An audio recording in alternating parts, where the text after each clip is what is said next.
18. He's given time. He wants Jefferson. Climbs away. And good morning and welcome to episode of week 14 of the NFL, Moving the Chains. Of course, I'm your host, Joe Cardoso. No, there is unfortunately no Ashmere Prasad this week. She is out. Jeff Barnes is on location, but I would never do a show alone. So I brought two of the best NFL minds I could find. We have the voice of the University of Fort Lauderdale Eagles, Mr. Monter Perez. Welcome back, Monty. It's been a long time, man. Joe, it's been a long time. Obviously, I still get texts and emails from you guys. Love to see all the progress that you guys have made being at college football games, college basketball games. So fun to see. Thanks for having me on. Absolutely. And then, of course, we got NBS Media content creator, Mr. Cameron Bryce, a.k.a. Cavs. What's going on, man? Good morning. Good morning. Good to have me on the show. Ready to talk some football. Should be a good day. Absolutely. It's always a good day to talk ball. Hey, before we dive into today's action, let's just do a real quick recap on Thursday night where we saw that the New England Patriots actually do have an offense as they beat the Pittsburgh Steelers on Thursday Night Football, a game that I thought was going to be a laugher. I was thinking like a 9-6 game. Ended up having some pretty good scoring there for a little bit, but in the end, the Patriots pull it off. I know you have a hot take in the chamber. Mike Tomlin, what's going on in Pittsburgh? Well, here's the deal. First of all my degenerate friends here in Fort Lauderdale, they're all like, bet the under. Bet the under. It was 30 points. The Steelers can't score. The Patriots can't. I said, stay away from that game. If there ever was a trap game, that was it. The Patriots come out and scored 21 points. I don't think they scored 21 points in 4 quarters. Maybe the problem wasn't Bill Belichick. Maybe the problem was Mac Jones, right? Mac Jones got benched. He's been benched 4 times this year. So maybe, people want to say Bill Belichick, and I've been very critical of him, how he hasn't evolved. But we have to remember when he had Tom Brady, arguably one of the greatest ever, okay, when he had Tom Brady, he was the most aggressive offensive play caller. He went for it on 4th down more than any other coach. So Bill Belichick did evolve, but when Tom Brady left, it's almost like he went back to his old tricks. Run the ball, game management. Mac Jones has been terrible. But let's talk about what you brought up, Mike Tomlin. Mike Tomlin has never had a losing record in the NFL. Andy Reid has. Sean McVay has. Kyle Shanahan has. Mike Tomlin never has. They go out and they fire their offensive coordinator. Joe, what has changed since the new offensive coordinator has taken over? Nothing. They fired the offensive coordinator because they never had more than 400 yards in a game in the NFL where everything is built towards offense. The following week when he gets fired, they scored 16 points. And then they go out and forget about their offense. What happened to their defense? I like Mike Tomlin, but I think offensively he's beyond dysfunctional, and they need to get someone in there. I'm not ready to fire Mike Tomlin. I think he's a good coach, but the organization has to come in and say, we need a young, maybe an offensive coordinator from college, something to get this offense in second gear. I don't think Pickett is the guy. We know Trubisky's a game manager. So if they don't make the playoffs, they need to draft a quarterback, maybe a Bo Nix at number 10, number 11. What about you, Kaz? What are your thoughts on Thursday night's action? I just think Thursday night proves everything about all of Bill Belichick rumors. I think he still can be a good coach in the NFL. Yeah, we've seen what he did with the roster construction, and it's not that good of, but when you take him out of that GM position and just let him be a good coach, he's one of the best coaches we've ever seen in the NFL. But on the Steelers side, we just don't know what's going on with the Steelers. They fired Matt Canada. They hope for a high-power offense, hope to give the ball more to Najee, hope to give Pickens the ball, get Deontay Johnson more involved, and all of that is just turned into a negative asset right now. You thought the defense would step up, but with the injury of Minka Fitzpatrick, we knew it was going to be tough for them to kind of get it together, but we never expected Bailey Zappi to go out and throw 3 touchdown passes in the first half. So I think this offseason, Pittsburgh needs to take a step back and really look at the draft. It's not a lot of free agent quarterbacks coming out. The top one would be Kirk Cousins, but he's really expected to re-sign with Minnesota. So I think they need to step back, take a look. Is Pickett our guy? Because I think they reached on that pick. They could have took an offensive tackle, a cornerback, a wide receiver with that pick in the first round when they took Pickett. And that was a weak QB class. So I think Mike Tomlin knows that Pickett might not be the guy. So they're trying to do everything in order to utilize his team and utilize the weapons. But if you don't have the quarterback, the rest of the team is not going to come behind. I don't think you have to wait around. I think the answer already has been given that Pickett's not the guy. I think this is the guy that's going to be in the NFL for 8 to 10 years as a nice, solid backup, but I don't think this is the kind of guy you build your franchise around at all. And I'm with Monty on 2 points, which might not happen a lot in the show, so write that down. They definitely need to go. They definitely need to go young quarterback, and they definitely need to go somebody with an offensive mind that can really get this offense in second gear and kind of get them into the 21st century of football. I understand it's all around the pound with Pittsburgh, tough defense, but if you look at the NFL now, a lot of teams have high-powered offenses. They need to get with the times. It's definitely still have to have a running game, but your offense has got to be able to put points on the board. And to Monty's point, we got rid of Matt Canada. Everything was supposed to be fixed and saved, and nothing's changed at all. It might have even regressed, to be honest with you. Just to add to your point, when they got rid of him, it was like, we got it fixed now. I mean, they were talking trash the whole week, and they go out and they score 16 points. Like, just say, look, it's going to take time. You create an atmosphere with the fans like, we fixed the problem, but obviously the problem's not fixed. Yeah, Pittsburgh Steelers fans were shouting to the hills when they got rid of him. We're going to score 30 points a game now. Pickett unleashed, and nothing further from the truth. Let's go ahead and dive into our first game of the day that we're going to talk about. And that's going to be a rematch of AFC powerhouses as we have the Kansas City Chiefs taking on the Buffalo Bills. Man, do or die time for Buffalo. Definitely has not been the season we expected from them at all. Josh Allen getting raked over the coal on the daily pick a channel, and they're talking bad about Josh Allen. You see the dysfunction sometimes between him and Diggs and the sidelines as well. And Kansas City has nothing to chat about either. I mean, a tough loss to Green Bay. I was surprised by that loss to the Packers. Patrick Mahomes and those guys, the drops still continue in key moments for the Kansas City Chiefs. So a big game for both teams, but I think for Buffalo, it's definitely, if you lose this game, I think the playoff conversation in Buffalo can pretty much be over. Whereas in Kansas City, because you have Mahomes and because of how good that team is on defense this year, there's still a chance, albeit a slim chance that they lose this game, but it's a big matchup for both teams. Let's start with you, Cam, and get your take on this one. Yeah, this is probably one of the interesting matchups of the weekend. You got Josh Allen, who was in the Buffalo Bills, who were fighting for a playoff spot. It's not over yet. It's a lot of 6-loss teams, a lot of 5-loss teams. So the Bills are still right in the thick and the thin. But this might be a statement game for the Kansas City Chiefs because everyone's talking about the Miami Dolphins and the Baltimore Ravens at the top of the AFC. And not a lot of people are talking about the Chiefs' defense. The Chiefs' defense has been really good. If you would think of the Chiefs 2 years ago when their defense was pretty bad in the first half of the year, and then they came back and had a good defense, this defense went on to lead them to beat Josh Allen in the AFC Championship game that year. So I believe this is all up to Patrick Mahomes. I think Patrick Mahomes might have his best game of the year. He hasn't really looked like Patrick Mahomes all year. We haven't seen the razzle-dazzle. We haven't seen him extending the plays. So this might be the game where the Chiefs offense finally opens up. But on the Bills side, they got to get your best player the ball. Stephon Diggs has to have more than 5 catches, has to have more than 10 targets. Josh Allen is feeding other guys. I understand that. But whenever you give Stephon Diggs the ball, he just puts pressure on the defense, and he allows his yak ability, his catch radius. He allows himself to get in the zone, and that makes your offense better. And we can't limit the turnovers. For Josh Allen, we say this every single week, limit the turnovers, but this might just be something that we might have to just deal with. He's going to turn the ball over. So how the Bills are going to bounce back after he turns the ball over? What are you looking for today, Monty? Well, I've been calling the Buffalo Bill frauds on the Full Monty Show for 2 years. Let's just talk about, the AFC Championship game a few years ago. They have 20 seconds left to stop Kansas City. McDermott is a defensive-minded coach. They couldn't stop him, right? The Chiefs come down, kick a field goal, send it to overtime. The Chiefs get the ball, they score. Okay, now let's talk about Josh Allen and what you brought up, Joe, getting criticized. They go to overtime against the Eagles. The Bills win the toss. Josh Allen played great that game.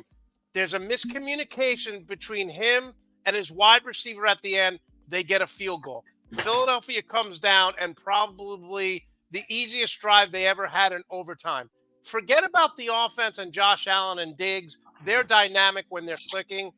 McDermott is a defensive-minded coach, and when this team needs a stop to end a game on 3rd and 15, on 4th and 3, they never get it. In overtime, you could have stopped the Eagles, forced them to have a field goal. The Eagles did whatever they wanted. So I don't buy what the Bills are selling. They have a very good running back in Cook, a lot like the Eagles have a great running back with Swift. They don't use them enough. They rely too heavy on Josh Allen. When Josh Allen is not the best player on the field, the Bills have no chance of winning.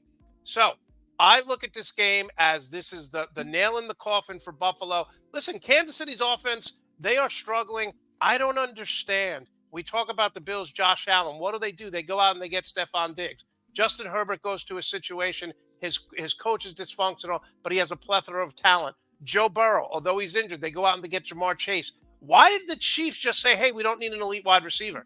Why did they think that Patrick Mahomes, who is a miracle worker, you watch this offense, they're terrible in the second half. They were up 17-7 against the Eagles. They got shut out in the second half.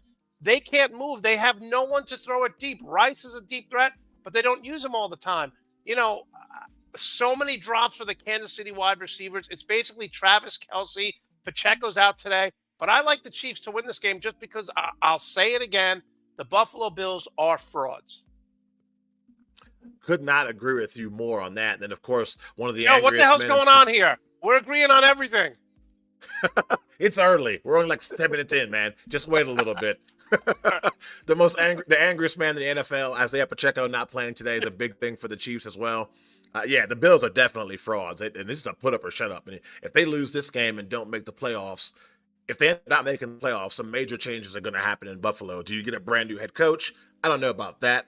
I think he has a lot of equity with that team. Maybe he gets another season. I mean, you take a look at something we're going to talk about later on in the show, but you look at situations like the Chargers and the Saints. If those guys' key cards still work and they can get into the building, I think the head coach of the Buffalo Bills should feel pretty good going home if they don't make the playoffs. But yeah, this is a big game for both teams. I think Buffalo more than Kansas City for sure.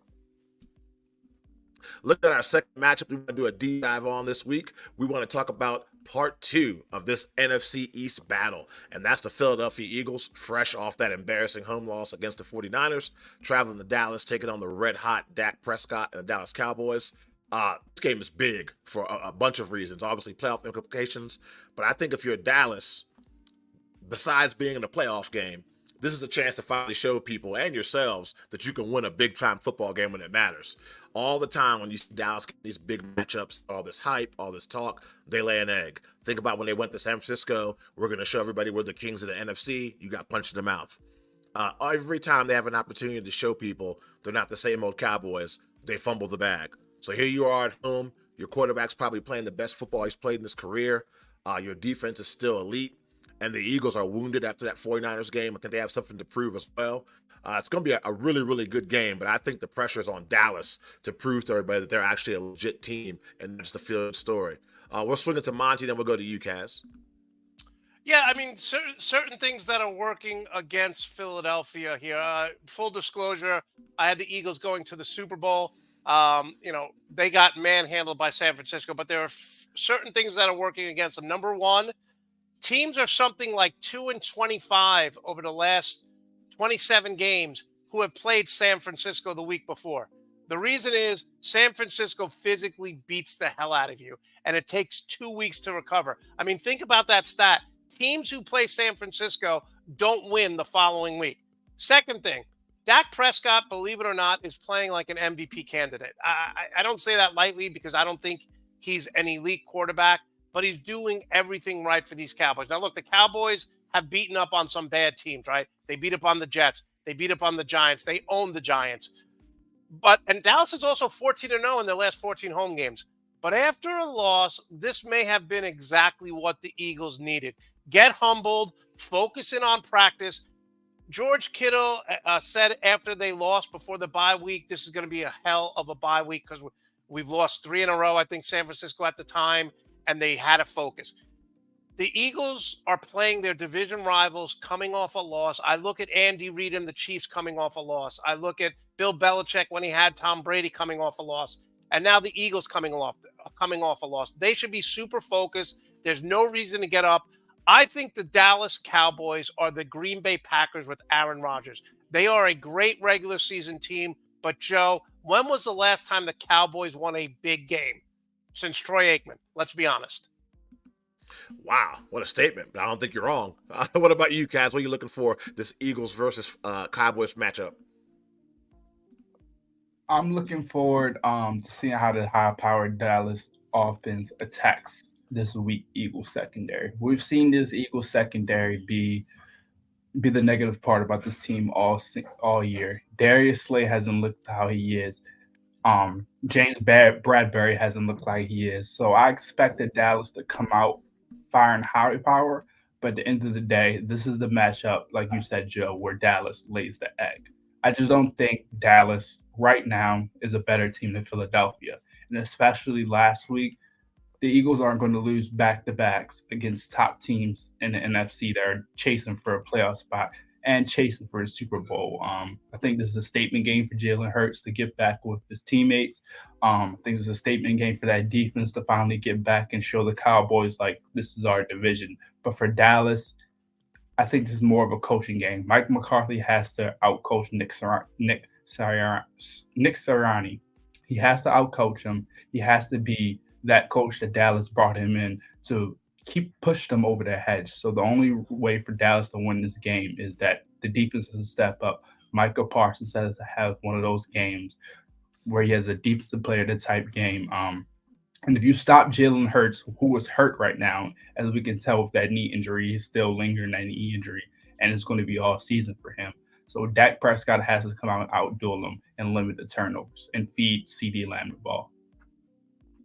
Joe, can I add one more thing? What we're seeing with elite teams, what they're doing is they're putting big size offensive linemen on Micah Parsons. They're not letting him. The Washington Redskins back in the day used to do this against Lawrence Taylor. They run at him with big offensive linemen. There's no better offensive line in the league than the Eagles. So I think they will have a plan for Micah Parsons.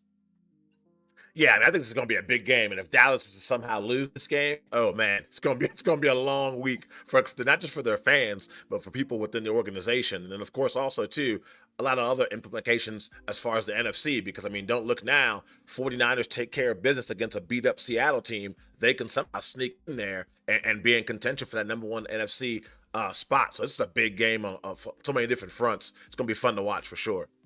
Now, before we get into our last deep dive and before we do a rapid fire, I talked to you guys before the show and said I wanted to know what was one big surprise this season that you guys saw that you liked and one big surprise disappointed you so far from this NFL season. So I'll start it off with what disappointed me, and then I'll swing it to you guys. And what disappointed me was the fact that we really thought, without making any changes at all, we'd have a different result. And I'm talking about the New Orleans Saints bringing back Dennis Allen as a head coach, and then the Los Angeles Chargers bringing back Brandon Staley, thinking that after what we saw, that debacle in the playoffs, somehow in the summer, things would change and there'd be a different outcome.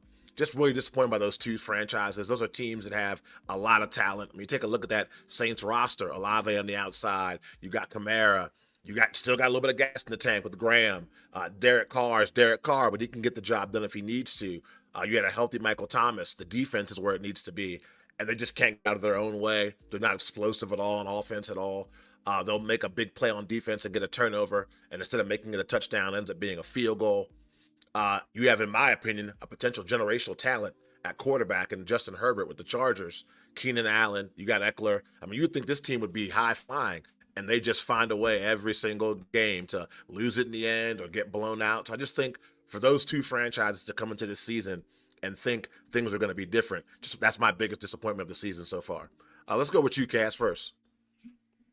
My biggest disappointment, and I know it's because the main quarterback went down, but it's definitely New York Jets, and it's just not the QB situation. It's the whole team. I've never seen a team with so many young players and so many so much potential, but they just can't put them in the right position to succeed. It may be Robert Saleh. It may be his time to go. You might have to just get out the whole house. I just don't understand. Like one week you have Zach Wilson and he has you at 5-5, and then you go back from what he's done to make you 5-5, and you try to run with Breece Hall every single day, and you know the offensive line is not strong enough. So I don't understand what the Jets' plan is. In the offseason, they didn't do what they had to do to make this offensive line. And that's the reason why Aaron Rodgers got hurt in the first place, because he wasn't protected. If he was protected, he still would be playing. And my biggest surprise definitely would be the Baltimore Ravens defense. No one expected the Ravens defense to be this good this year. I think we all expected Lamar Jackson to carry this team like he does every time. We expected them to have a high-power offense with Zay Flowers and Rashad Bateman, but no one expected Jadeveon Clowney to come in with 7.5 sacks, Kyle Hamilton to be an all-pro safety right now. So I really think this team has a chance to make the Super Bowl, but it all depends on how the offense comes down in the playoffs. Monty, what you got?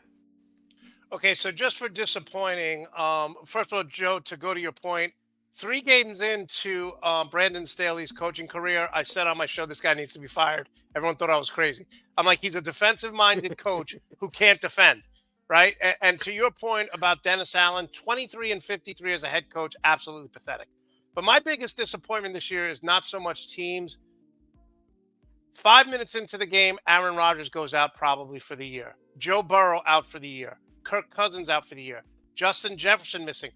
My biggest disappointment this year is our great superstars in the NFL. It seems like every year they go out for the year. There's been so many catastrophic injuries. Again, Joe Burrow, when healthy, that team is a Super Bowl team. He's just as good he's just as good as Patrick Mahomes. I know that's blasphemy, but Joe Burrow is legit. Kirk Cousins, say whatever you want about him. The guy wins games. Justin Jefferson is the most electrifying wide receiver we've seen in years. Obviously, Tyreek Hill, but Justin Jefferson is a little bit taller, kind of a Randy Moss type of player. But I'm just so tired of all these injuries, Joe. I mean, talking about the Jets, as a Jet fan, 5 minutes into the first game, Aaron Rodgers goes down with a non-contact injury, and he's out for the year. So my friend Andrea asked me all the time, how come there's so many injuries? Think about this. I went back and looked this up. In the 70s and 80s, an average NFL game was probably 50 or 60 plays. They huddled every time, right? They huddled. Everything, defenses could stop you. The Steelers, Giants, the 2000 Ravens, everything's favored for the offensive now. More plays. Every NFL play, if a running back or wide receiver, it's like a car crash. So instead of having 50, 60 plays, you're having 75, 80 plays, more scoring, more kickoffs, more possessions. So that's why we're seeing more injuries. It's not because players are softer. They're bigger, stronger, and faster. The average offensive lineman in the 70s and 80s was 270. Now they're 320. So my biggest disappointment is I want to see stars play. So I don't know what the answer is. But these injured, losing Aaron Rodgers, losing Joe Burrow, that's just so demoralizing. Look at Kyler Murray. Didn't play the first 9 games of the year. When you don't have your marquee quarterbacks playing, it's really, really, it changes the game. Nah, definitely have to agree with you on that one. And it seems like, and I know it seems like it's been more this season than it has in the past. But I think that anytime you have more than 3 injuries, we always say that. You're like, oh man, 5 guys are out for the season. This year has been horrible. And then the following year you have 8. This season's been the worst. I definitely agree with you. And it sucks for fan bases, the franchise. I mean, think about the Bengals. I mean, Super Bowl dreams and goals this season. And in a play, it's over. And I think one glaring thing that's come to this with the injuries is you've got to invest in the backup quarterback now. You can't just have any Johnny off the street as your backup. You're going to see guys or Zach Wilson 1.5.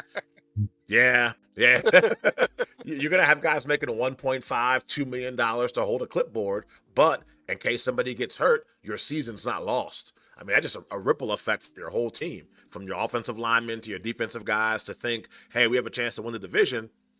Aaron Rodgers goes down for the season, everything's lost. I literally went to go get a drink, came back, and Aaron Rodgers was gone for the year.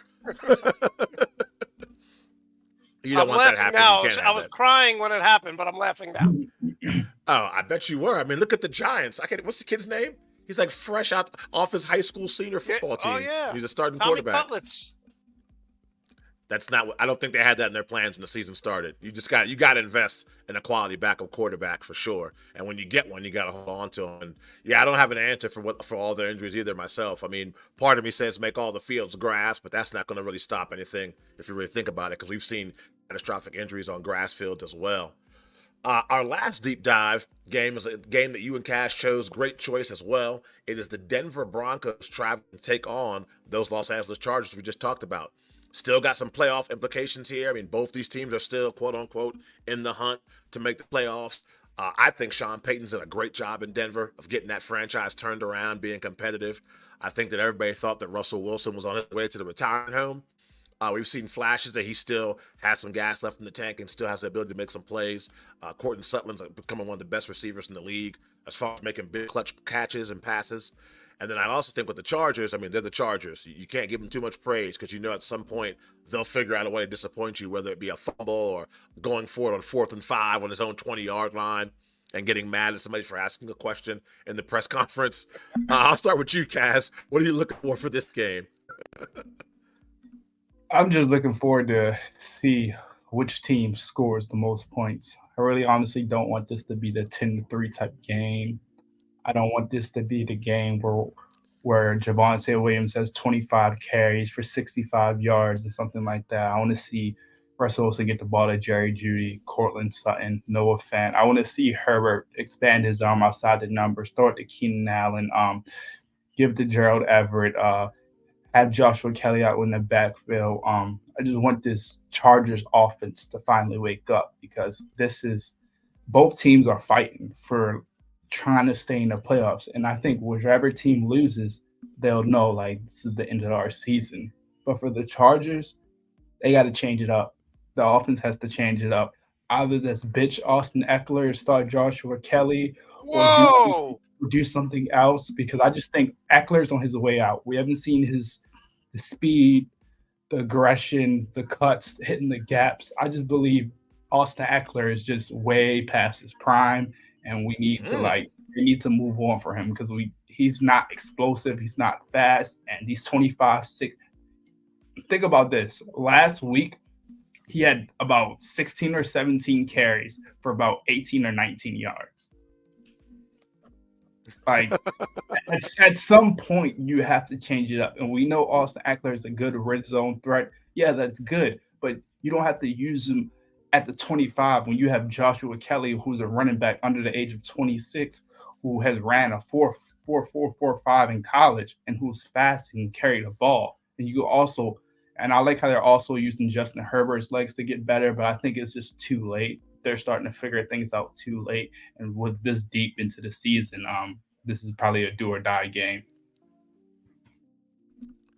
Mr. Perez, what are we looking for? Listen, you're not wrong about Austin Eckler. He's averaging 3.5 yards a carry, but Kelly's averaging 4 yards per carry. It's the offensive line. We see it every week. Their offense is so predictable, and then they need Justin Herbert to bail them out. They scored 6 points against New England and won. I mean, that's how bad New England was playing up until Thursday. Listen, Russell Wilson is having a good year. He's completing 67% of his passes, 21 touchdowns. He has 7 interceptions and 7 fumbles. Now, he's only lost 4 fumbles, but anytime a quarterback fumbles, that's like a wasted possession. It's like a missed free throw in basketball. Like, even if you fumble the ball, you got to recover it so you're not getting positive yards. I don't think that Austin Eckler is shot. I disagree here. I think Kelly should play more. Give him a little change. It's their offensive line. It's their play calling. Let me tell you how bad it is for Brandon Staley. 2 weeks ago, the Chargers are playing. They go down and they score on the first possession, field goal, whatever. I don't remember if it was a field goal or touchdown. They kick the ball off. Brandon Staley's a defensive guy. Their defensive unit comes out. They call a timeout. Their first defensive possession, they had 12 guys on the field. How is that even possible? It's not like a third down where you're subbing in and out. It's the first possession of your defense, and you have to call a timeout because there's 12 men on the field. Sean Payton has done a masterful job of turning this team around, getting them to believe, and they're playing well.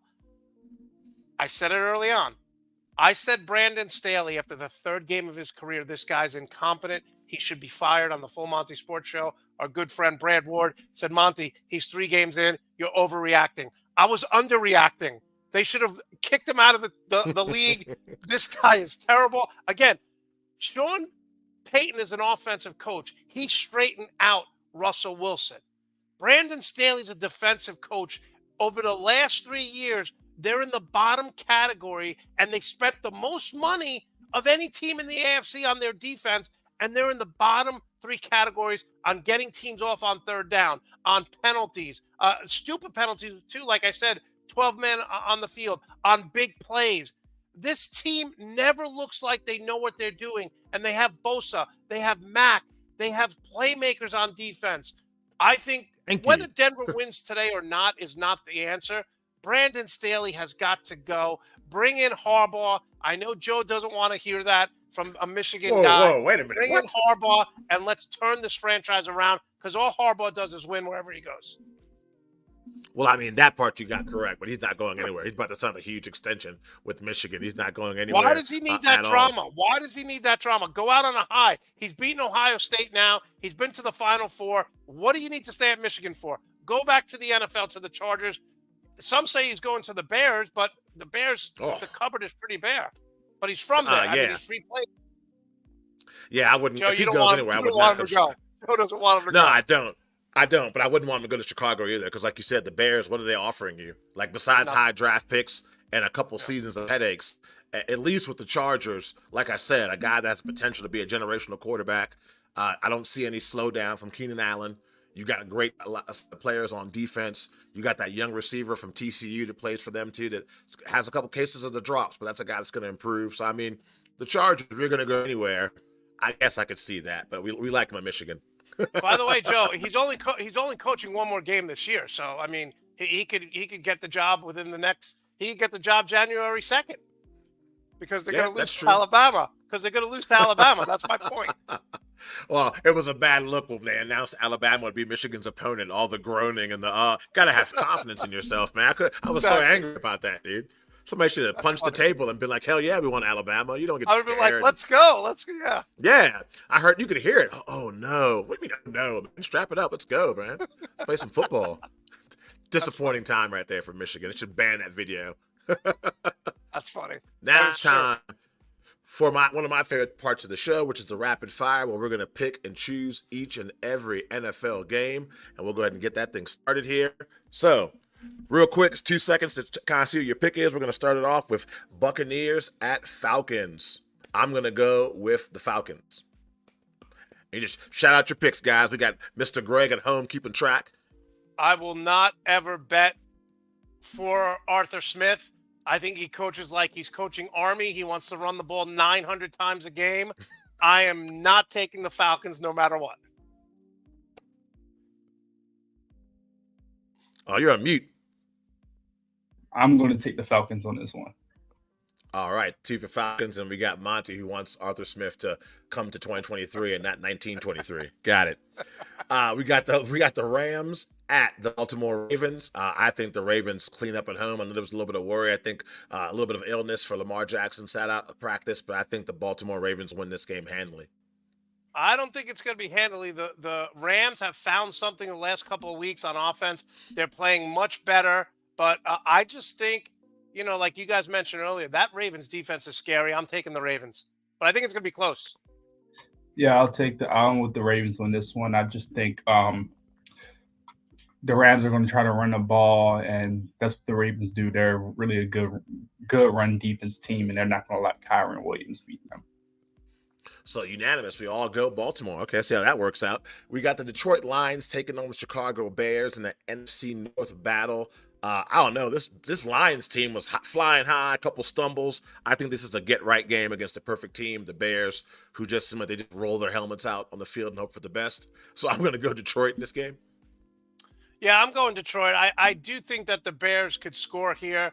but I'm taking Detroit. I think both teams score over 27. Detroit something like 37-27. Yeah, I'm definitely going Detroit. I think this will be a game where the Bears have the lead, like the 14-0 or 14-7, and Detroit finds a way to come back.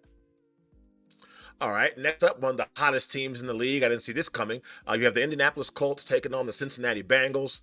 Can the Bengals make the playoffs with their number 2 quarterback leading the charge? I think that the winning streak for the Colts ends today. I think the Bengals might have found something in this kid. You still got Jamar Chase and those weapons on the outside. Their defense is still very solid. So I'm going to go Cincinnati in this matchup. Joe, you bring up a great point. He played a great game. The kid plays with a lot of confidence, a lot of swag. The coaches believe in him. Jamar Chase loves this kid. Joe Burrow loves him.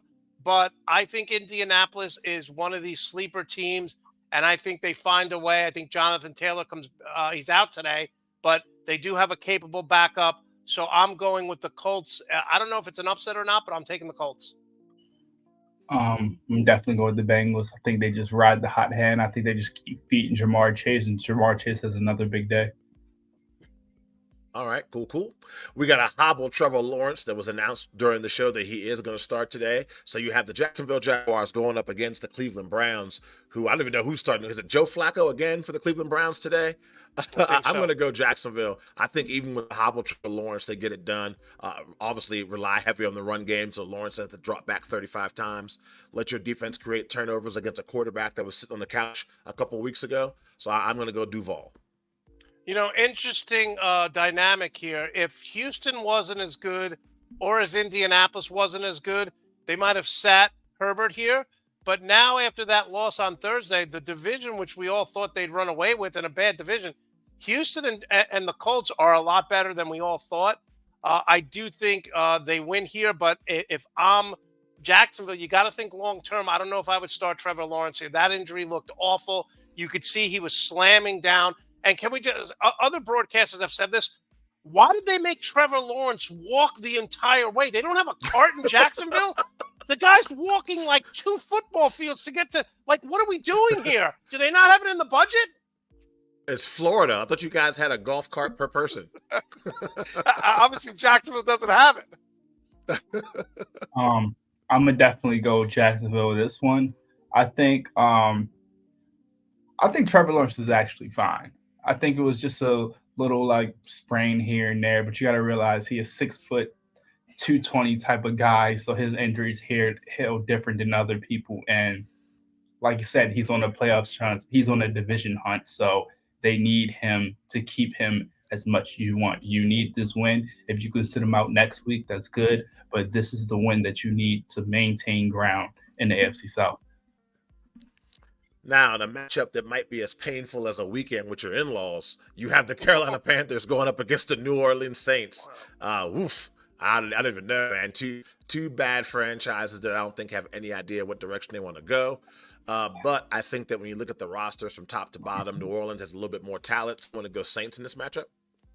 Yeah, I think the Saints win. And I believe it or not, I've watched a lot of Saints games this year. Don't ask me why, but at the end of every game, they're pissed off. They're like, we should have won. They should have won last week. They had every opportunity. Jameis Winston comes in and misses wide open wide receivers left and right. The Saints just should create havoc for the young rookie quarterback in Carolina. So I think the Saints get at least 3 turnovers today. I'm going to switch this up and go Carolina. I've been watching Bryce Young the past 2 to 3 weeks, and Bryce Young has been looking like why he's been drafted number 1. The problem is that the offensive line is so terrible, they don't allow him to get more than 2 seconds to go through and read the progressions, and he doesn't have the skill weapons that other quarterbacks have. So I believe this will be the statement game for Bryce Young, and Carolina will come out with the upset. By the way, Adam Thielen a couple of weeks ago had 75 catches. That's great for him, but when he's your number 1 option, your offense sucks. He's having a great season, but to your point, yes, he is. Because he's the only guy that can get open. Yep. And then my surprise of the season so far in the NFL, you have the Houston Texans going up against the New York Jets. I think without question, I go Texans. I mean, C.J. Stroud, even being from Ohio State, that's just one of the bad things about the only bad trait about him. But he's having a great season, and I just think what DeMarco Ryans is doing there in Houston needs to be commended. So I go Texans. They house the Jets today, I think. I think the Jets defense will keep it close, but the Jets aren't built to get down 14-0. They're not built to get down 7-0. Let's be honest. But Joe, guys, quick question for you: if Denver makes the playoffs or Houston makes the playoffs, is Ryans the coach of the year, or do you give it to Peyton because the Broncos were so dysfunctional? Let's be honest, that Houston team has some good offensive weapons. Oh, I go Houston because the expectations were so low. That franchise has been bad for so long. I mean, I look at Denver. It was a season and a half where Denver was really bad. Houston's had like years of just being trash. Sure. So I think it goes to Ryans. Yeah. Yeah. Okay. I'm gonna switch this up again. Actually, I'm kind of in the middle in this one. I'm kind of in the middle. If the Jets defense can come out and perform, then they have a chance. But I'm just going to lean with the Houston Texans because the Jets offensive line might be the worst offensive line that I've ever seen in my entire life. I don't know how you imply those 5 guys that do a job. Like, they have one job to block and they just cannot do it. And it doesn't matter which quarterback is back there. Patrick Mahomes could be back there and the same results will still come out because no quarterback is going to succeed under a bad offensive line. So I just think Robert Saleh is scratching his head right now. I'm going back to Zach Wilson, and Zach Wilson is like, I don't want to end my career like getting hurt by this offensive line right now. So he's kind of iffy what's going back. And then I just think that the Jets are just dysfunctional right now, and Woody Johnson has to do something up top to like switch this whole thing around because even next year when Rodgers comes back, it's going to be the same thing. So a major change has to happen. The thing with the Jets too, I mean, Breece Hall is one play away from going 80 yards. You know, Garrett Wilson is a great wide receiver. He's a play away. They just don't seem to they have 2 legitimate playmakers, 2 young studs in running back and wide receiver, and they never get them the ball at the right time. Yep. That literally sums up their offense as a whole this season for sure to a T. You have the Minnesota Vikings traveling to Vegas, taking the Las Vegas Raiders. I'm going to go Raiders. I think that this team has turned the corner with Antonio Pierce as head coach. They're not undefeated under him, obviously, but I think they're playing better football. The players are energized. You can see they've bought into what he's selling, and they're definitely going out there and giving it a maximum effort. So I think the Raiders hold court at home and beat Minnesota. Listen, everyone loved Josh Dobbs when he first came. He literally spent like an hour reading the playbook, and Minnesota won their first game. Is Justin Jefferson back today? I mean, I think he's ready to play. You know, it's hard to say. You know, it's like talking about Woody Johnson. He's so incompetent as an owner. It's hard to say that the Raiders and Davis ever make the right decision, right? Because they're the Raiders, so they always make the wrong decisions. I'm going to take the Raiders here just because of what Joe said. I think Pierce short term has been the right answer. Yeah, I think it's going to be a clean sweep. I'm going to take the Raiders. I just don't believe. I think Josh Dobbs, I wouldn't say his magic kind of ran out, but it's kind of diminishing. And I just think it's going to be too much pressure to force Justin Jefferson the ball. And, he might come out with 200 receiving yards, but at the end of the day, I just think the Raiders are a better team. I think they're just going to lean more on Josh Jacobs and try to keep Justin Jefferson off the field so he doesn't get his motor going. By the way, Dobbs is like legitimately like a NASA engineer. This is like his side hustle, like playing in the NFL. Can you imagine? No. Yeah. You have the San Francisco 49ers still riding high off Philadelphia win, taking on the Seattle Seahawks. As far as I know, when the show started, still no word on Geno Smith. Even if Geno Smith does play, I think that Chase Young, Nick Bosa, and those guys have him running for his life. Both starting running backs, the starter and the backup running back for Seattle, I believe, are not playing. So I got the 49ers winning this game easily. Yeah, it's funny because Pete Carroll early on in his career owned the 49ers. They played in some epic playoff games where Russell Wilson and that defense dominated. But over the last few games, Pete Carroll has no answers for Kyle Shanahan. I like the 49ers here by at least 10 points. Yeah, I'm going to go with the 49ers. I just think Nick Bosa, that defensive line, Fred Warner, Chase Young, they're just going to wreak havoc on what I would say is the quarterback is going to be Drew Lock, because I don't think Geno is going to make it in time. And with Kenneth Walker out and Charbonnet out, it's just like they have no run game right now. So they're going to try to feed DK mostly, but we never know. It could be a close game into the end. Brock Purdy could have a couple mishaps, but I just don't think they ask him to do that much for him to lose this game. So he's going to make Deebo Samuel, Christian McCaffrey, George Kittle, Brandon Ayuk. They're going to make the plays that they need in order to have this team in a position to win. By the way, I love Charbonnet out of UCLA and Jake Bobo. Some UCLA guys, Joe. Charbonnet and Jake Bobo have both played well for Seattle. Yeah, Bobo's had a really solid season. He's a tall, lanky guy, a guy you can use in the red zone. I think it's a good pick for Seattle. And I think for the 49ers, just so much on the line. I mean, like I said, potential number 1 seed. You're going to run with the NFC West again. This 49ers take care of business. This game right here is the Our Season's Not Over Bowl, I guess, as you have the Kansas City Chiefs taking on the Buffalo Bills. Anybody who knows me knows I am a Patrick Mahomes fanboy through and through. Him and Joe Burrow, those are my guys. I think he just finds a way to get it done. I don't think it's going to be a blow-up by any means. I think it's a Mahomes drive in the last seconds to either game-winning touchdown or a game-winning field goal, but I go Chiefs. Yeah, I like the Chiefs because obviously the Bills are frauds. But, Joe, the thing that just concerns me is their offense looks so dysfunctional. And listen, this could be a revival party for Clyde Edwards-Helaire without Pacheco running. But the Chiefs they dink and dunk all the time now. There's no big plays on this offense. Yeah, no, I would agree with you on that. And Clyde Edwards-Helaire, remember, he was like a late draft pick, and then his rookie season, people were like, oh my God, what a steal by Andy Reid. He gets hurt and then never sees the light of day again after they get Isaiah Pacheco. So you're probably right, Monty. Number 1, he's fresh, and number 2, opportunity. He was a great fantasy pick his rookie year. Well, yeah, definitely. I'm gonna definitely lean in with the Chiefs this one. I just don't think I can trust in the Bills in order to get this job done. The only way the Bills win this game is if Stephon Diggs gets the ball. That's the only way. Other than that, I got the Chiefs all the way. I don't know why they don't use Cook. I mean, I love him as a running back, and they'll give him the ball 15 times a game. He's a legitimate number 1 running back. They don't use him. They're so reliant on Josh Allen.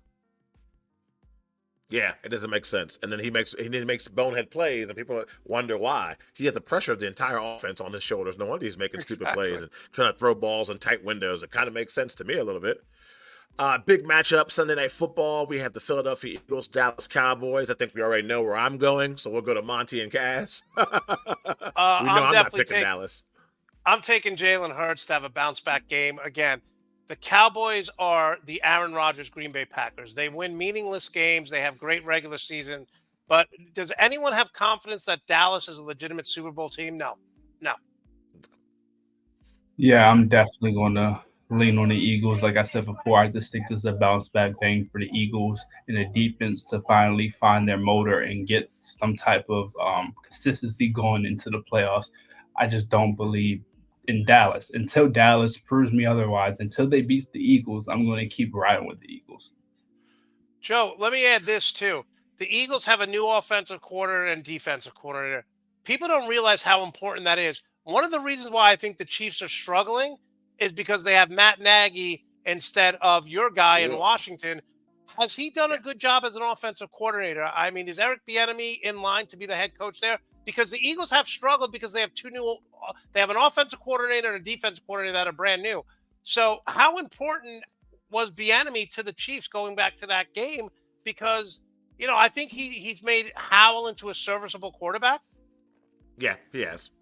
He has. I think he's done a pretty decent job, but you have to look what he's working with. I mean, as far as the offensive line in Washington not being super talented, Howell being kind of like a rookie, basically, quarterback. We have some weapons on the outside. McLaren, we got Samuel, we have Jahan Dotson, we have Robinson in the backfield. But the offensive line, the lack of a really threatening tight end kind of hurts a little bit. Those are things that Eric Bieniemy needs to be successful. Think about how good Travis Kelce's been. If we had like a Kelce-like guy, even a George Kittle-like guy in Washington, I think you'd see some more, but I've been happy with what he's done so far this season.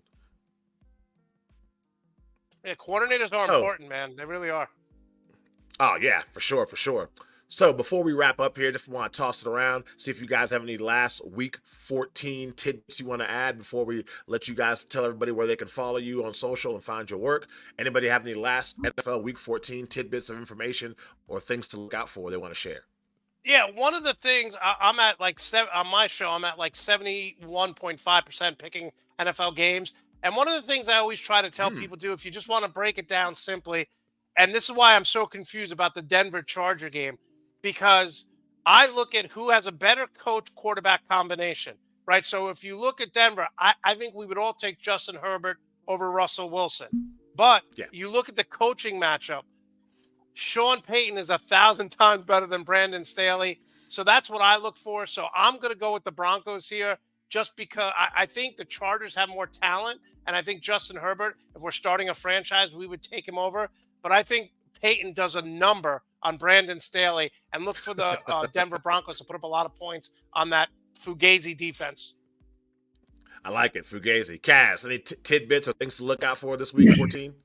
I just think to look out for the Ravens game and Keaton Mitchell to see how he plays. He's finally going to get his opportunity to be the number one back today, with Gus Edwards going to be sharing a little bit of the loads, but Keaton Mitchell should get the carry that he's expected.